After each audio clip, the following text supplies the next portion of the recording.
month old white streamer over gray, then the sweater shamo asshole bloodline. Okay,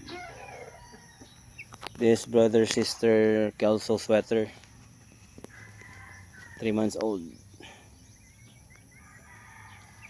tapos nagpurga, nagpaligo po, and we're actually cleaning the farm.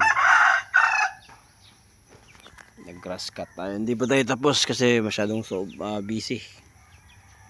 So far so good. Naglinis din tayo ng kulungan. Ito, gamit natin ang ating power sprayer to clean the cages of our chickens. Ayan, napakalinis po. Ayan. It's very important to make sure na clean yung area mo sa pagmamanok kasi yan, kinat natin papawas ka, diba?